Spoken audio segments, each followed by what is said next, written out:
The day I got the citation tucked into my door frame, I was standing in my garage organizing fishing gear when I heard heels clicking up my driveway like a metronome set to angry.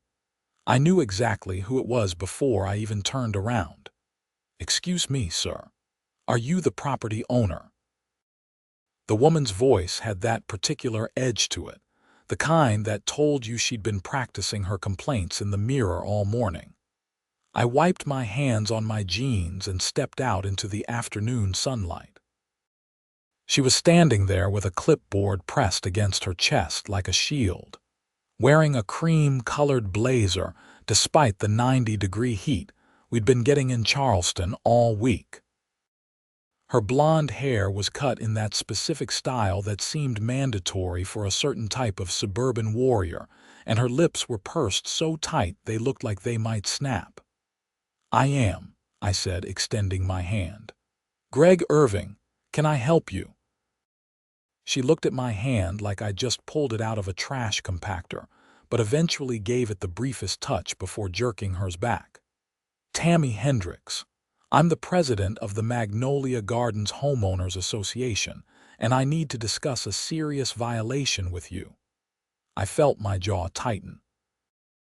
I'd been living in this house for exactly 3 months, having moved from Philadelphia after accepting a position as a restoration architect with a firm downtown. The house itself was a 1920s craftsman in the historic Harleston Village neighborhood, and I'd fallen in love with it the moment I saw the listing. Sure, it came with HOA dues, but the agent had assured me the association was pretty laid back. That assessment was clearly wrong. "What violation would that be?" I asked, keeping my voice level. Tammy flipped through her clipboard with theatrical precision. "Your storage shed, the one you erected 3 weeks ago without board approval." "I submitted the plans," I said. "I have the email confirmation." "Submission is not approval," she snapped. "And even if it were, the color is completely unacceptable. That garish brown monstrosity is an eyesore that violates our community standards." I actually laughed. I couldn't help it. The shed was tucked in the back corner of my yard, barely visible from the street, and the color was a historically accurate barn red that I'd specifically chosen to match the period of my house. I'd spent 2 days researching period-appropriate colors, and had even consulted with the Charleston Historical District guidelines before making my selection. "That's not brown," I said. "It's barn red, and it matches the Historical District requirements for outbuildings constructed in the 1920s aesthetic." Tammy's face flushed. "I don't care what you think it matches. This is a homeowners association, and we have our own rules.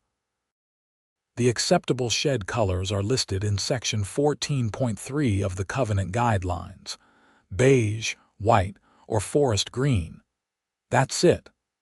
"Actually," I said, pulling out my phone, "I think you'll find that historical district codes supersede HOA regulations when there's a conflict. This neighborhood is part of the Charleston Historic District overlay, which means any exterior modifications have to comply with their guidelines first." I watched her face go through several interesting color changes as I pulled up the city's historical preservation website. Her mouth opened and closed a few times, reminding me of a fish I'd caught last summer. "That's not how this works," she finally managed. "You signed the HOA covenant when you purchased this property. That's a binding legal contract." "So is the city ordinance that requires all structures in this district to maintain historical accuracy," I countered. "I have written confirmation from the Board of Architectural Review that this color is not only acceptable but encouraged for structures of this type and era." I wasn't bluffing. Before painting the shed, I'd sent photos and paint samples to the BAR office, and a very helpful woman named Margaret had emailed me back with enthusiastic approval, even complimenting my attention to detail. Tammy's knuckles went white around her clipboard. "We'll see about that. You have 14 days to repaint that shed in an approved color, or you'll be fined $500 with an additional $100 per day until compliance is achieved. She turned on her heel and marched back down my driveway before I could respond. I stood there for a moment, watching her climb into a white Lexus SUV with one of those stick-figure family decals on the back window, except someone had crossed out one of the figures with what looked like angry marker strokes. Divorce, probably. I should have let it go. I should have just repainted the damn shed and moved on with my life. But something about her attitude, that absolute certainty that she was right and I was wrong, that her interpretation of the rules was the only one that mattered, it got under my skin. I went inside and pulled out the massive folder of documents I'd accumulated during the home buying process. Sure enough, there was the HOA covenant, all 47 pages of it. I made myself a pot of coffee and started reading. 3 hours later, I'd found something interesting. Very interesting. The covenant had last been updated in 2008, but there was a clause buried in the amendments section that I'd glossed over during my initial review. It stated clearly that in cases where local, state, or federal regulations conflicted with HOA rules, the higher authority took precedence. It even specifically mentioned historic preservation ordinances as an example. I called my real estate attorney, Daniel Morrison, who'd handled my closing. He was a laid-back guy in his 50s who'd been practicing property law in Charleston for 30 years. "Greg, hey," he answered. "How's the new place treating you?" "Great, except the HOA president just threatened me with fines over my shed color." "Ah, let me guess. Tammy Hendricks." "You know her," Daniel laughed, but it wasn't a happy sound. "Everyone in real estate in this city knows Tammy. She's been president of that HOA for 6 years now, and she's made a hobby out of harassing homeowners over petty violations. Last year, she tried to fine someone for having the wrong brand of mailbox. The year before that, she went after a family for planting azaleas instead of hydrangeas. So what can I do? What color is the shed?" I told him about the barn red and the historical district approval. "Oh, this is perfect," Daniel said, and now his laugh was genuine. "Send me everything you have. The paint color specs, the BAR approval, the citation she gave you. I'll draft a response. Is this going to cost me a fortune in legal fees?" "First letter's free," he said. "I've been wanting to knock Tammy down a peg for years. Consider it a public service." 2 days later, I received a formal violation notice in the mail, along with a bill for the first $500 fine. According to Tammy's letter, my 14-day grace period had started the day she'd visited, regardless of when I received the official notice. It was dated and signed with a flourish that suggested she'd enjoyed writing it. Daniel's response went out the next morning via certified mail. It was a masterpiece of legal writing, polite but firm, citing the specific ordinance numbers and covenant clauses that supported my position. He even included a gentle reminder that HOAs that knowingly enforced rules in violation of city ordinances could be held liable for damages, legal fees, and in some cases, fines from the city itself. I thought that would be the end of it. I was very wrong. The following Saturday, I was in my kitchen making breakfast when I heard voices in my backyard. Loud voices. I looked out the window and saw Tammy standing by my shed with 3 other people, all of them staring at it like it was a crime scene. I opened the back door and walked out. "Can I help you folks?" Tammy turned around, her face already set in that pinched expression I was starting to recognize. "We're conducting an inspection. As HOA board members, we have the right to inspect any property for violations." "Not without 24 hours written notice and the homeowner present, you don't," I said.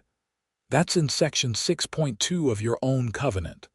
One of the men with her, a heavy-set guy in his 60s wearing a golf visor, cleared his throat. "Now, let's not get hostile here. We're all neighbors." "Then act like neighbors instead of trespassers," I said. "I'd like you to leave my property." "We're just trying to resolve this situation," said one of the women, younger than Tammy, with dark hair pulled back in a tight ponytail. "If you'd just agree to repaint the shed in an acceptable color, we could all move on." "I'm not repainting it," I said. "It's in full compliance with city ordinances, which supersede your rules.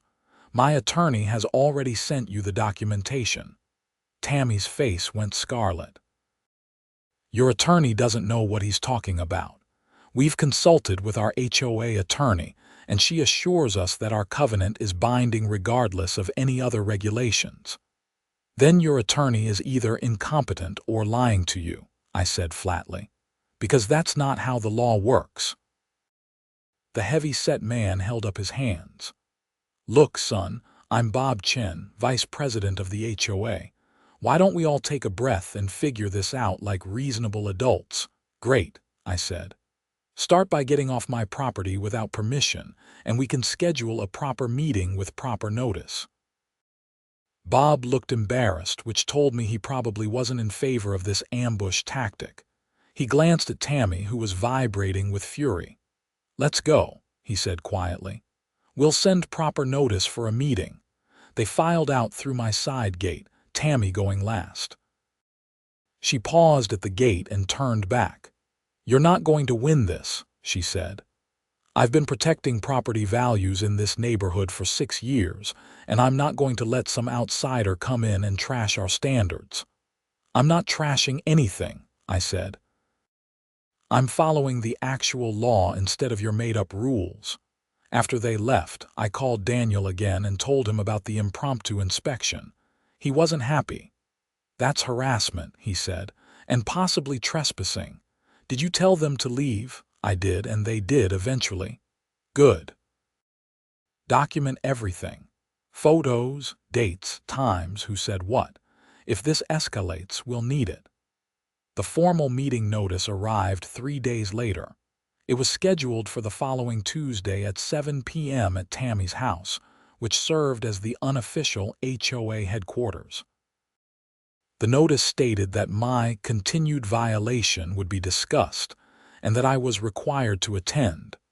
I wasn't required to do anything, but I decided to go anyway. I wanted to see how far Tammy was willing to push this. Daniel offered to come with me, but I told him I'd handle it. If things got legal, I'd call him.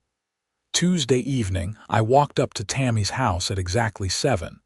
It was a perfectly maintained 2-story colonial with white columns and a lawn that looked like it had been trimmed with nail scissors. Every shrub was perfectly shaped, every flower in military straight rows. It looked sterile and cold, like a display home nobody actually lived in. The door opened before I could knock. Tammy stood there in another blazer, this one navy blue, with a pearl necklace that probably cost more than my monthly mortgage payment. "Mr. Irving," she said coldly, "you're right on time. Come in." The interior matched the exterior, everything perfect, nothing personal. We walked through a living room that looked like a furniture store showroom into a dining room where the other board members were already seated around a large table. Bob Chen was there, along with the dark-haired woman from the backyard inspection, whose name tag identified her as Susan Pritchard, secretary. There was also an elderly man introduced as Harold Winters, treasurer, who looked like he'd rather be anywhere else. "Please sit," Tammy said, gesturing to a chair at the opposite end of the table from her seat. I sat, noting how the setup was deliberately confrontational. This wasn't a meeting, it was a tribunal. Tammy shuffled some papers, then looked up at me with cold eyes. "Mr. Irving, we've asked you here to discuss your refusal to comply with our legitimate requests regarding your shed." "Your requests aren't legitimate," I said calmly. They contradict city ordinances. Susan Pritchard leaned forward. We've had our attorney review the situation, and she's confirmed that our covenant is a binding contract. You agreed to follow our rules when you purchased your home. I did agree to follow your rules, I said. But your rules explicitly state that higher authorities take precedence in cases of conflict. The Charleston Historic District Code is a higher authority than your HOA. That's your interpretation, Tammy said. It's also the city's interpretation, I countered. Would you like me to call the Board of Architectural Review right now and ask them? Harold Winters coughed. Maybe we should table this until we can get a clearer legal opinion. We have a clear legal opinion, Tammy snapped. Our attorney has been quite clear. What's your attorney's name? I asked. I'd like to speak with her directly. Tammy's lips thinned. That's not how this works. Attorney-client privilege protects our communications. That's not what privilege means, I said. But fine. Here's what's going to happen. I'm not repainting my shed. If you attempt to fine me, I'll refuse to pay. If you attempt to place a lien on my property, I'll challenge it in court and I'll win. When I win, I'll sue the HOA for my legal fees, damages, and harassment. The room went very quiet. Bob Chen cleared his throat. Now, there's no need for threats. I'm not threatening, I said. I'm explaining the natural consequences of your actions. You're trying to enforce a rule that directly contradicts a city ordinance. That's illegal. If you persist, you'll lose and it'll cost the HOA money. Money that comes from all the homeowners' dues, not just from Tammy's vendetta fund. How dare you, Tammy hissed. I have dedicated years of my life to this community. I have maintained property values, enforced standards, and kept this neighborhood from becoming a chaotic mess. And now you come in here, some outsider from Philadelphia who doesn't understand how things work in Charleston, and you think you can just ignore our rules because you found some obscure loophole. It's not a loophole, I said. It's the law. The law is whatever the majority decides it is, Tammy shot back. And the majority of this board supports enforcement of our color standards. I looked around the table. Susan was nodding along with Tammy. Bob looked uncomfortable but didn't contradict her. Harold was studying his hands. Fine, I said, standing up. Enforce away. But when this goes to court, remember that I tried to resolve this reasonably. I left before anyone could respond, walking out into the warm Charleston evening with my heart pounding. I'd never been much for confrontation, but something about Tammy's absolute certainty, her complete disregard for facts or logic, made my blood boil. The next day, I received another letter. This one informed me that I was being fined $100 per day, effective immediately, until I complied with the shed color requirements. The total was already calculated through the end of the month, $3,000. I took the letter to Daniel's office. He read it, then set it down and looked at me seriously. Okay, now we fight. This is beyond harassment. This is extortion. What do I do? First, you don't pay a cent. Second, I'm going to file for an injunction in civil court to stop the fines.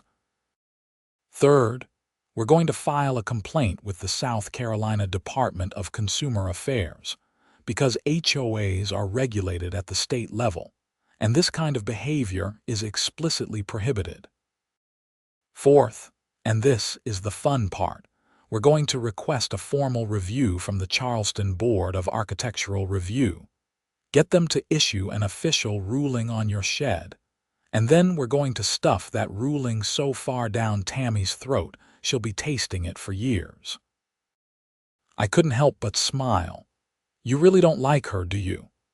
I've seen Tammy drive 3 families out of that neighborhood over the last 6 years, Daniel said. Good people who couldn't afford to fight her legally. She uses the HOA as her personal fiefdom, and nobody stands up to her because most people don't understand their rights or can't afford an attorney. You can afford me, and more importantly, you're right. That combination is going to make her very unhappy. The injunction hearing was scheduled for 2 weeks out. In the meantime, Daniel filed all the necessary paperwork and sent another letter to the HOA board, this one much more aggressive in tone. He demanded they cease all fine assessments immediately and threatened legal action for harassment, illegal fee assessment, and violation of state HOA regulations. The response came not from Tammy but from the HOA's attorney, a woman named Patricia Knowles. Her letter was professional and courteous, acknowledging the legal questions raised and suggesting mediation to resolve the dispute. "That's interesting," Daniel said when I showed him the letter. "Patricia's actually a good attorney. If she's suggesting mediation, it means she's told Tammy that the HOA's position is weak. So Tammy's ignoring her own lawyer's advice, probably. Or Patricia gave her enough wiggle room in the initial opinion that Tammy thinks she can win. Either way, let's take the mediation. It'll look good to the judge if this goes to court, and it might actually resolve things." The mediation was scheduled at a neutral location, a conference room in a downtown office building. I arrived with Daniel, and we were shown into a room where Tammy, Patricia Knowles, and Bob Chen were already seated. The mediator, a pleasant older woman named Dr. Ellen Roth, explained the process and ground rules. Everyone would have a chance to speak, and we'd work toward a mutually acceptable solution. Tammy went first, and for 20 minutes, she outlined her case. According to her, I was a rebellious homeowner who deliberately chosen a non-compliant color to antagonize the HOA. The shed was an eyesore that threatened property values. If they allowed me to ignore the rules, chaos would follow, and the entire neighborhood would descend into anarchy. It was impressive, really, the way she'd constructed a narrative where my historically accurate shed was somehow a harbinger of suburban apocalypse. When it was my turn, I kept it simple. I explained my research, showed the approval from the Board of Architectural Review, and cited the specific city ordinances and HOA covenant clauses that supported my position. Dr. Roth looked at Patricia Knowles. "As the HOA's legal counsel, what's your opinion on the ordinance conflict?" Patricia shifted in her seat. The legal situation is complex. While it's true that city ordinances generally supersede HOA covenants in cases of direct conflict, there's an argument to be made that the HOA's aesthetic standards serve a legitimate purpose in property value maintenance. "But do they supersede a historic preservation ordinance?" Daniel pressed. "That's a question for a judge," Patricia said carefully. "Which means no, they don't, and you know it," Daniel said. "Look, we can spend months and thousands of dollars fighting this in court, or we can acknowledge reality. The shed color is legally compliant with the higher authority. The HOA can't enforce a rule that contradicts city law. If they try, they'll lose, and they'll be on the hook for legal fees for both sides." Bob Chen spoke up for the first time. "What if we amended the covenant to add an exception for historic preservation requirements?" Tammy whipped around to glare at him. "Absolutely not. That sets a terrible precedent." "The precedent is already set," I said. "It's called the law. You're not creating an exception, you're acknowledging reality." "I will not allow the standards of this association to be undermined," Tammy said, her voice rising. "If we give in on this, what's next? Pink houses, chain-link fences, cars parked on lawns. We're talking about a historically accurate color on a shed in someone's backyard," Daniel said. "This is not a slippery slope situation. This is you being unreasonable." Dr. Roth held up her hands. "Let's take a breath.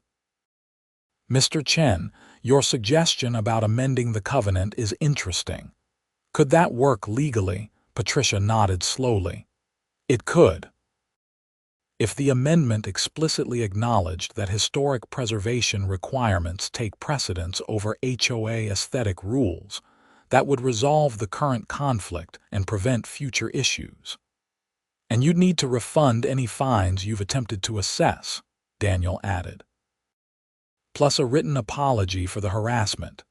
Tammy stood up so fast her chair scraped across the floor. This is ridiculous. I won't be bullied into surrendering our authority.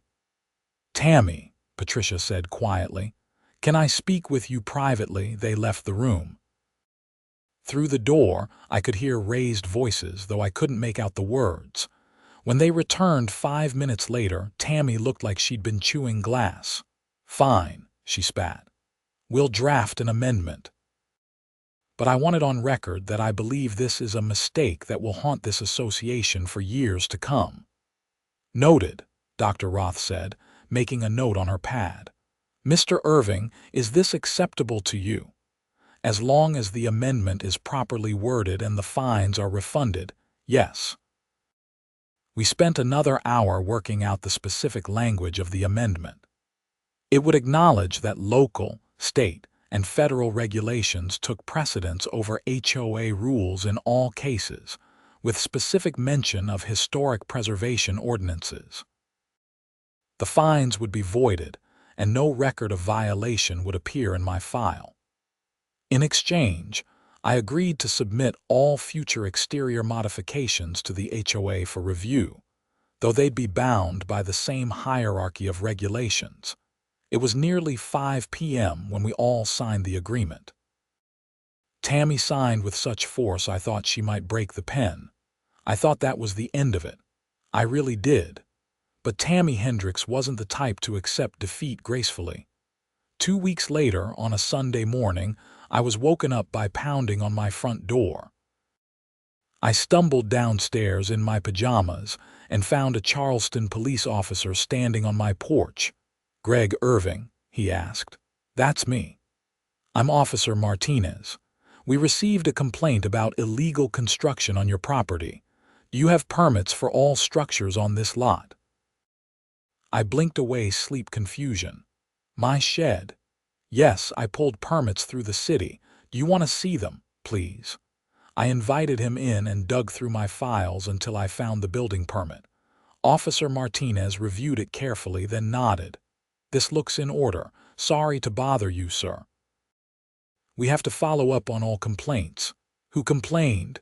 "Anonymous tip through our non-emergency line." "Right, anonymous. Sure." Officer Martinez left and I called Daniel, waking him up. "She called the cops on me," I said. "For what?" I explained about the permit check. Daniel was quiet for a moment. "That's harassment. She's using government resources to intimidate you. Keep a record of it." The officer visits happened 3 more times over the next month. Always anonymous complaints, always different issues. Once it was about noise ordinances, claiming I was running power tools late at night. Another time it was about my trash cans being out past pickup day. Then it was about an alleged fence height violation. Every time, the officers found nothing wrong. Every time, I documented it. And every time, I got angrier. But Tammy wasn't done. She started attending the monthly neighborhood association meetings, which were separate from the HOA, and using them as a platform to complain about me. I heard about it from my neighbor, an elderly woman named Mrs. Patterson, who lived 2 houses down. "She's telling people you're defiant and dangerous," Mrs. Patterson said, standing in my driveway one afternoon. "Says you threatened the board, that you're trying to undermine the whole neighborhood. It's nonsense, of course, but some people are believing her." "What people?" "The Randolphs across the street have been giving you odd looks." And I heard Jennifer Martinez, no relation to the officer, telling someone at the grocery store that she was worried about property values because of your situation. This was getting out of hand. I started attending the neighborhood meetings myself. They were held the first Tuesday of each month at the community center, and about 30 people usually showed up. When I walked in for the October meeting, conversation stopped. People stared. Tammy was standing at the front of the room next to the association president, a retired teacher named Frank Gibson. When she saw me, her face went through several emotions in quick succession: surprise, anger, and finally something that might have been fear. Good. Let her be afraid. Frank called the meeting to order, and they went through the usual business. Upcoming street repair schedule, the neighborhood Halloween party, concerns about recent car break-ins. Then Frank said, "Does anyone have any new business?" Tammy's hand shot up. "I'd like to address the ongoing situation with a property owner who continues to flout community standards." "If you mean me, I'm right here," I said, standing up. "You can address me directly." The room went silent. Tammy's face flushed. "Fine. Your shed is still the wrong color, mediation agreement or not. You forced us to change our rules through legal bullying, and now you're emboldening other homeowners to ignore standards." "What other homeowners?" I asked. "The Johnsons on Magnolia Street painted their shutters teal," Tammy said. "The Davidsons put up a fence without approval. People are getting the idea that rules don't matter anymore. People are getting the idea that HOA rules aren't absolute dictates from on high," I corrected. "And that city ordinances matter. My shed is the color it's supposed to be according to the law. If the Johnsons' shutters or the Davidsons' fence are legal, then they're legal. The HOA doesn't get to override the city." An older man I didn't know spoke up. "I'm Bill Davidson. That fence she mentioned, we got permits from the city." "Everything's legal, but Tammy sent us a violation notice anyway." Frank Gibson looked at Tammy. "If they have city permits, we can't do anything about it. You know that." "The HOA should have authority over our own neighborhood," Tammy insisted. "The HOA doesn't have authority over the law," I said. "That's not how any of this works." A woman in her 40s stood up. "I'm Sarah Robbins. I've lived here for 8 years, and honestly, I'm tired of the HOA being used as Tammy's personal enforcement squad. Last year, she threatened me with fines because my mailbox had a small dent in it from when a car hit it. A dent.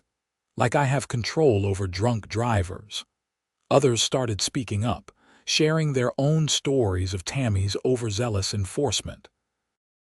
The Randolphs, who I'd thought were judging me, actually stood up to defend me, saying they'd looked into the shed situation and thought I was completely in the right. Frank held up his hands for quiet. "Folks, I think we need to have a serious conversation about how the HOA is operating. This is a neighborhood association meeting, which is separate, but there's clearly overlap in concerns." "This is ridiculous," Tammy said. "I have spent years maintaining the character and value of this neighborhood, and this is the thanks I get: accusations and complaints." "Nobody's accusing you of anything," Frank said gently. "But maybe it's time to look at whether the HOA board structure is working for everyone."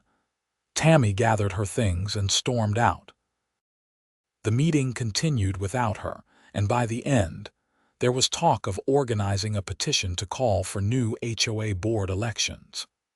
The current board members were technically elected, but in practice, Tammy had run unopposed for years because nobody else wanted the job. I left the meeting feeling lighter than I had in weeks. Maybe this was actually going to work out. The next day, I found my mailbox bashed in. It was clearly deliberate. The post was bent. The box itself was dented beyond repair, and someone had spray painted "comply" across what was left of it in red paint. I called the police. This time, a different officer arrived, a woman named Officer Sarah Reeves. She took photos, filled out a report, and asked if I had any idea who might have done it. "I have suspicions," I said. but no proof. Care to share those suspicions? I told her about the ongoing HOA situation, about Tammy's harassment, about the anonymous police complaints. Officer Reeves listened carefully. I remember those calls. We wondered why someone kept reporting the same address. Has this person made any direct threats?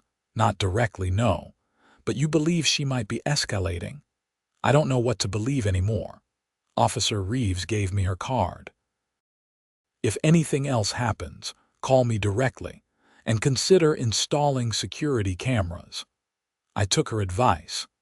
That afternoon, I went to the hardware store and bought a complete home security system with cameras covering all angles of my property. It took me 2 days to install everything, but when I was done, I had high-definition coverage of my entire yard, driveway, and front porch, just in time, as it turned out. 3 nights later, at 2 in the morning, motion alerts from the cameras woke me up. I grabbed my phone and pulled up the live feed. A figure in dark clothing was walking across my backyard toward the shed. I called 911 while watching the feed. The figure was carrying something. As they got closer to the shed, I realized it was a paint can and a brush. "Madam, someone is actively trespassing on my property and attempting to vandalize my shed," I told the dispatcher. "Are you in immediate danger?" "No, but they're in my backyard right now. Officers are on the way. Stay inside and keep your doors locked." I watched the camera feed as the person pried open the paint can. They just dipped the brush when I heard sirens in the distance. The figure's head jerked up, and then they dropped everything and ran. But they ran toward the side gate, right past another camera. And in the motion sensor light that had clicked on, I got a perfect view of their face. Tammy Hendricks. The police arrived within minutes. Officer Reeves was one of them. I showed her the camera footage on my phone, and her expression went from professional to grim. "That's clear enough for criminal trespass and attempted vandalism," she said. "Do you want to press charges?" "Absolutely." 2 officers went to Tammy's house while Officer Reeves stayed with me to collect the evidence.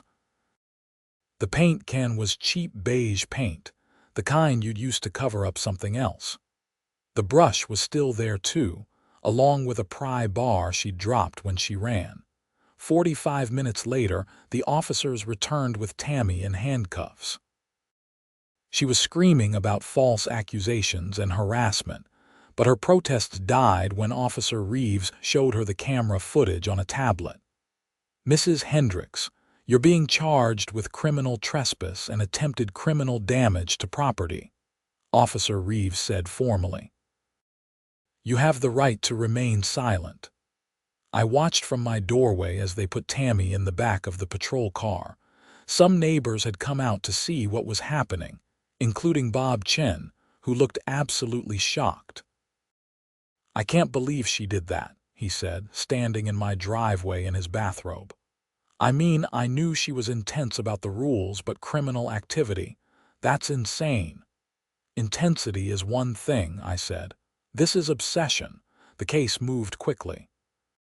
Tammy's attorney tried to get the charges reduced, but the video evidence was damning. She eventually pled guilty to criminal trespass in exchange for the vandalism charge being dropped. The judge sentenced her to 1 year of supervised probation, community service, a restraining order keeping her away from my property, and mandatory anger management counseling. She was also forced to resign as HOA president. Bob Chen took over as interim president and immediately called for elections. I actually considered running, but ultimately decided I'd had enough of HOA politics. A young couple who'd moved in 2 streets over, both attorneys who worked for a nonprofit, ended up winning the president and vice president positions. Their platform was simple: enforce only the rules that actually mattered, prioritize community over compliance, and always respect city ordinances. The new board's first act was to formally apologize to me on behalf of the association and reimburse me for my legal fees. Their second act was to review all active violations and dismiss anything that was petty or contradicted city regulations. Within 6 months, the neighborhood felt different. The Halloween party that year was the best attended in a decade. People actually talked to each other instead of worrying about whether their grass was the regulation height. The Johnsons' teal shutters became a neighborhood conversation piece, with several other families adding colorful touches to their homes. My shed stayed barn red, of course. It had become something of a symbol. People walking by would sometimes stop and take pictures of it, especially after a local news station did a story about the case. The shed that broke the HOA, they called it, which was a bit dramatic, but I didn't mind. I ran into Tammy exactly once after the case was settled.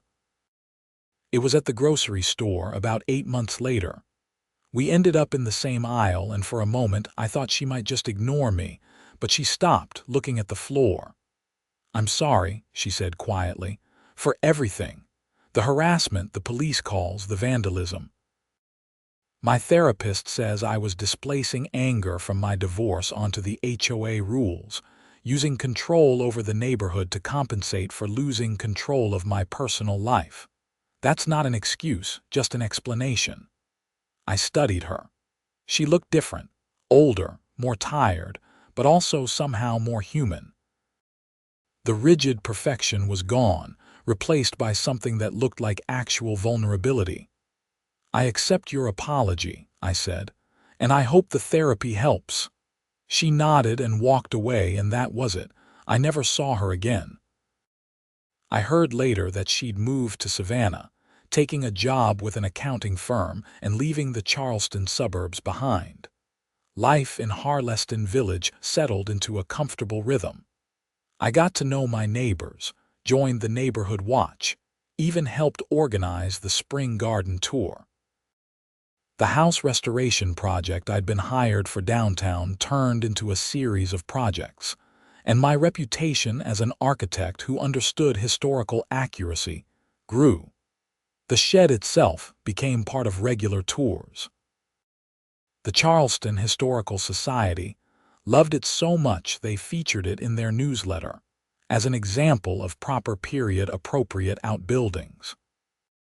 Margaret from the Board of Architectural Review, who'd approved my paint color in the first place, actually came by to see it in person and congratulated me on standing my ground.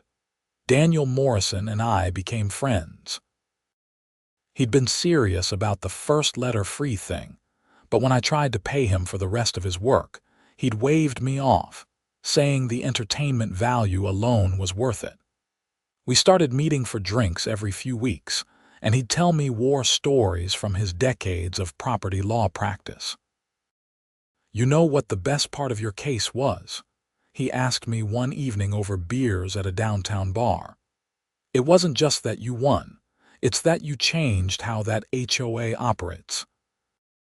I've had 3 new clients from your neighborhood in the last 6 months, and every single case has been resolved quickly because the new board actually listens to reason. You broke the cycle." "The new board broke the cycle," I corrected. "I just had a shed."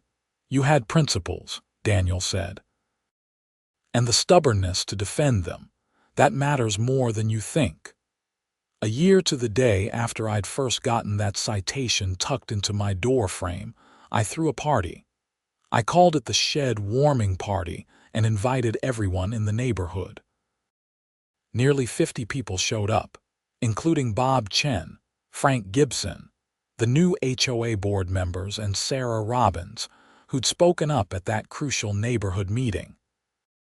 We set up tables in the backyard, grilled burgers and hot dogs, and I gave mock tours of the famous shed, complete with exaggerated historical details I mostly made up. People laughed and drank and celebrated not just the shed, but what it represented, standing up for what's right, even when it's inconvenient, The party was winding down around sunset when Mrs. Patterson approached me. She was holding a small wrapped box. "I wanted to give you this," she said. "It's nothing much, but I thought you'd appreciate it." Inside was a small brass plaque that read, "The shed that started a revolution." I laughed and immediately went to install it on the shed door. As I was screwing it in place, I thought about everything that had happened. A year ago, I'd been furious about some HOA president's unreasonable demands.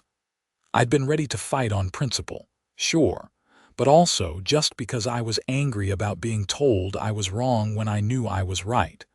But it had become about more than that. It had become about a community finding its voice, about people realizing they didn't have to accept petty tyranny just because it came with official letterhead. It had become about the difference between rules that serve people and rules that serve themselves. My phone buzzed with a text from Daniel. "Saw the plaque on your story. Perfect. Drinks next week." I texted back confirmation and stood there for a moment, looking at my historically accurate barn-red shed in the fading light. It was just a shed. Just a simple structure meant to store lawn equipment and tools. But it had become a symbol of something larger, something important. The historical district code that I'd followed so carefully wasn't just about preserving old buildings. It was about respecting what came before, about acknowledging that sometimes the old ways were the right ways, and that careful attention to detail and history mattered. The code existed to protect Charleston's character, its unique blend of past and present. Tammy had seen rules as weapons, tools to enforce her vision of perfection. But rules weren't meant to be weapons. They were meant to be frameworks, guidelines to help people coexist peacefully while respecting both individual rights and community needs. The balance was delicate, and it required good faith on all sides. The new HOA board understood that. They enforced the rules that mattered, the ones about safety and basic maintenance, while letting go of the petty tyranny that had defined Tammy's regime. They worked with homeowners instead of against them, and the neighborhood was better for it. As darkness fell and the last party guests trickled away, I sat on my back porch with a beer and looked at the shed. Tomorrow, I'd start on my next project, restoring the original hardwood floors inside the house. I'd already gotten approval from the BAR, and the HOA board had rubber-stamped it without complaint. Life was good. My phone rang. Unknown number, but I answered anyway. "Mr. Irving." "This is Jessica Walker from Southern Living magazine. We're doing a feature on historic home restoration in Charleston, and we heard about your shed situation. Would you be interested in being interviewed for the article?" I laughed. "Sure, why not? But I have to warn you, it's just a shed." "From what I hear, it's much more than that," Jessica said. She wasn't wrong. It was a shed that had stood up to an HOA bully. A shed that had sparked a neighborhood revolution. A shed that had reminded people that laws and regulations existed for good reasons, and that standing up for what's right was worth the trouble. But most importantly, it was a shed that matched the historical district code, which was all I'd wanted in the first place. The interview happened 2 weeks later. Jessica turned out to be a thorough journalist who did her homework. She talked to me, to Daniel, to several neighbors, and even to Patricia Knowles, the HOA's former attorney. She couldn't get Tammy to comment, but she got enough perspectives to tell the whole story. The article came out in the spring issue, with a full-page photo of my shed and a headline that read, "When History Matters, One Homeowner's Fight for Architectural Accuracy." It was fair and balanced, acknowledging both the importance of HOA standards and the supremacy of historic preservation codes. It even quoted the exact ordinance numbers I'd cited in my defense. After the article published, I got emails from people all over the South who were dealing with similar HOA conflicts. Most of them just wanted advice, but a few led to actual consultations where I could help homeowners understand their rights regarding historic properties. I started compiling resources and eventually created a website with information about navigating HOA rules in historic districts. Daniel joked that I'd accidentally created a second career as an HOA resistance consultant. He wasn't entirely wrong.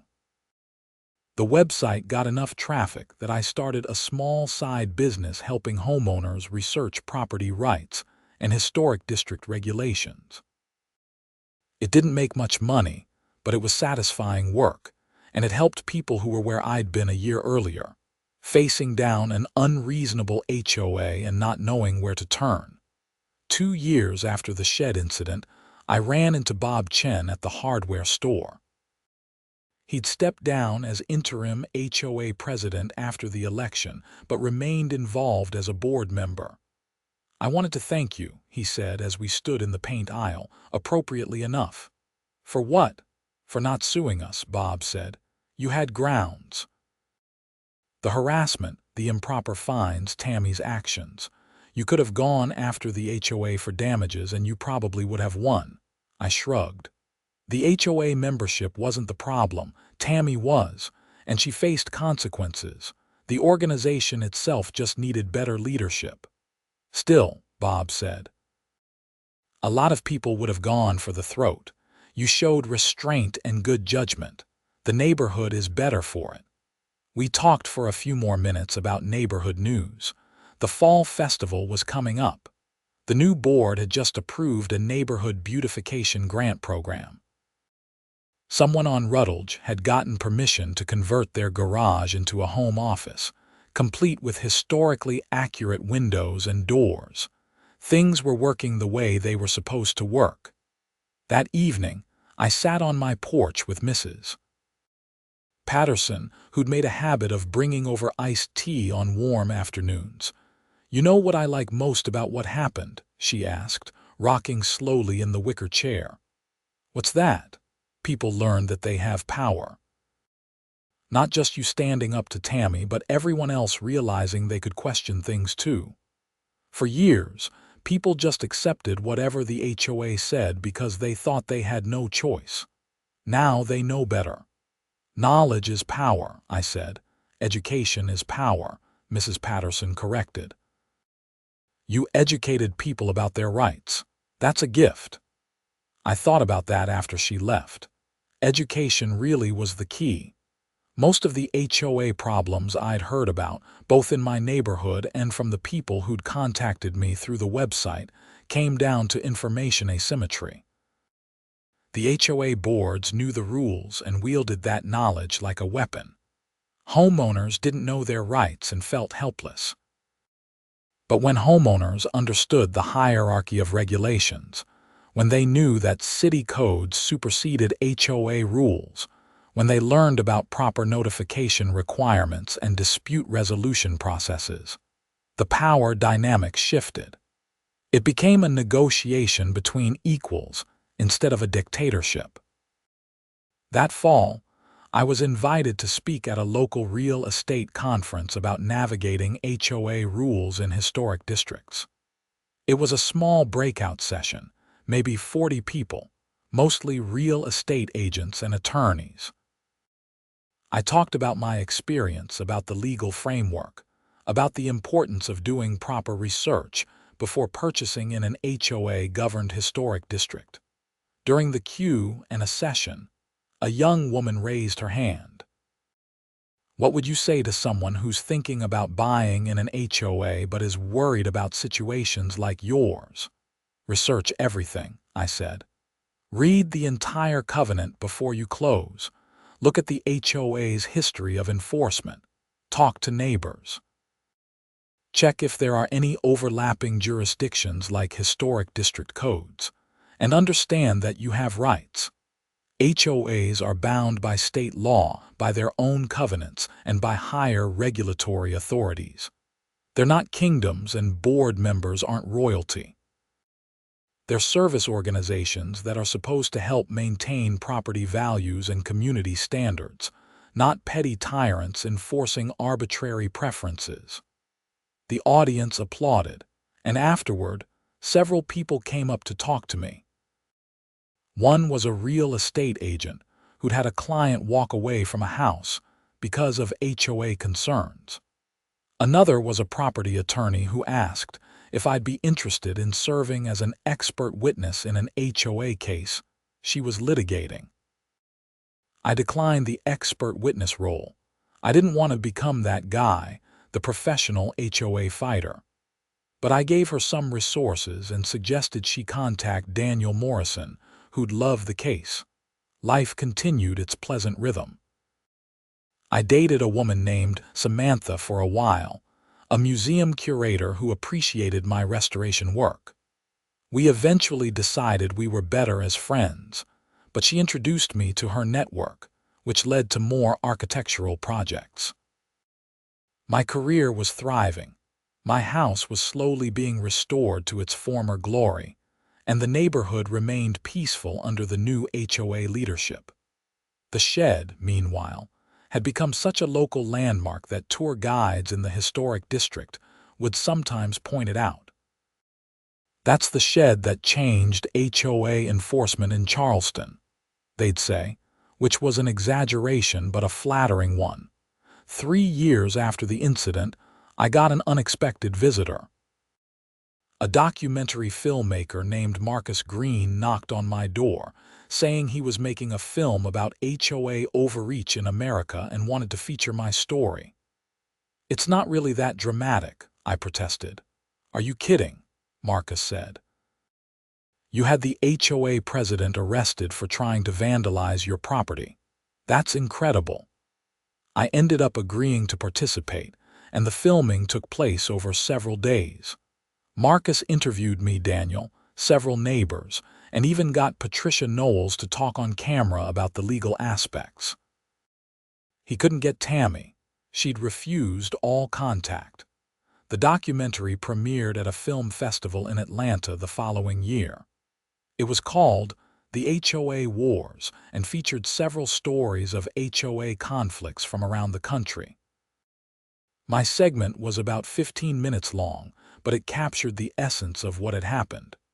One person standing up to unreasonable authority, backed by the law, and sparking positive change. After the premiere, Marcus told me the documentary had been picked up by a streaming service. Within weeks of its release, my email inbox exploded with messages from people sharing their own HOA nightmare stories. Some were worse than mine, involving tens of thousands of dollars in legal fees, foreclosed homes, and years of harassment. I couldn't help everyone, but I tried to respond to as many as I could with advice, resources, and encouragement. Some I referred to attorneys I'd met through my work. Others I connected with local historic preservation organizations or state HOA regulatory agencies. The website I'd started grew into something more substantial. I brought on a few volunteer contributors, including a real estate attorney, a city planner, and a historic preservation specialist. We created state-by-state guides to HOA law, sample letters for disputing violations, and resources for understanding property rights in different regulatory contexts. It was never about the shed, really. It had never been about the shed. It was about dignity. About the right to use your own property in legal ways without being harassed. About standing up to bullies, even when those bullies came with official titles and printed letterhead. About understanding that rules serve people, not the other way around. 5 years after I'd first moved to Charleston, I attended a neighborhood meeting where the HOA board was presenting their annual report. The association was thriving. High compliance rates, strong financial reserves, minimal conflicts, and high homeowner satisfaction. The board president, one of the attorneys who'd been elected in the wake of Tammy's resignation, specifically mentioned the shift in enforcement philosophy. "We've learned that our job is to support this community, not to police it," she said. We enforce rules that protect safety and property values while respecting homeowners' rights and the regulatory frameworks we all exist within. That balance has made our neighborhood stronger. After the meeting, several people came up to thank me again for standing firm all those years ago. I always felt a bit awkward about it. I'd just been defending my shed. But I understood what they meant. Sometimes it takes one person refusing to back down to show others that backing down isn't necessary. The shed itself was showing its age by then. The paint was starting to fade, and some of the trim needed replacing. I decided to do a complete restoration, bringing it back to perfect condition. I submitted plans to both the HOA and the BAR, and both approved them without question. I repainted it the same historically accurate barn red, using a slightly updated formula that would last longer. I replaced the worn trim with new wood cut to match the original. I even added the historically appropriate hardware that I'd skimped on during the initial construction. When it was done, it looked like it had been there since 1925, which had always been the goal. Mrs. Patterson came over to admire the finished work. She was in her 80s by then, moving slower but still sharp as ever. "It's beautiful," she said. "Worth fighting for." It was always worth it, I agreed. That evening, as the sun set over Charleston and the air filled with the scent of jasmine and salt water, I sat on my porch and looked at the shed. Behind it, my garden was thriving. Historically appropriate plants, carefully researched and properly maintained. The house itself was nearly finished with its restoration. Each room returned to something close to its original 1920s glory, while incorporating modern necessities like updated electrical and HVAC. I'd built a life here, in this city and this neighborhood. A life built on principles, on standing up for what's right, on understanding that rules and regulations exist for reasons, but that those reasons matter. Not all rules are good rules. Not all enforcement is just enforcement. And sometimes, the most important thing you can do is paint your shed the right color and refuse to back down. My phone buzzed. A text from Daniel. "Drinks Thursday. Got a new case you'll love. HOA trying to ban solar panels despite state law explicitly protecting them." I smiled and texted back. "Absolutely. Same place." The work was never done. There would always be another Tammy, another HOA board that overstepped its authority, another homeowner who needed help understanding their rights. But there would also always be people willing to stand up, to fight back, to insist on fairness and reason. The shed stood in my backyard, barn red and perfect, a monument to the principle that sometimes the smallest battles matter most. Not because of what they are, but because of what they represent. The idea that home really is your castle, that property rights mean something, that laws exist to protect people, and that standing your ground in the face of unreasonable authority is not just your right, but sometimes your responsibility. It was just a shed, but it was also so much more than that. It was a reminder that change starts with one person saying no to injustice, even when that injustice comes in the form of a middle-aged woman with a clipboard and a misplaced sense of authority. I went inside to make dinner, leaving the shed to stand in the gathering darkness. Its historically accurate barn red paint a quiet rebellion against those who thought compliance mattered more than correctness, who valued conformity over accuracy, who wielded rules as weapons instead of guidelines. The shed would be there tomorrow, and the day after, and the day after that, standing as proof that sometimes doing the right thing means standing alone until others find the courage to stand with you. That knowledge and principle can defeat authority and stubbornness. That a home is worth fighting for, and so is the community around it. And that when someone tells you you're wrong but you know you're right, and you have the law on your side and you're willing to see it through, you can win. You can change things. You can make a difference. Even if it all starts with a storage shed and a stubborn refusal to paint it beige. The end.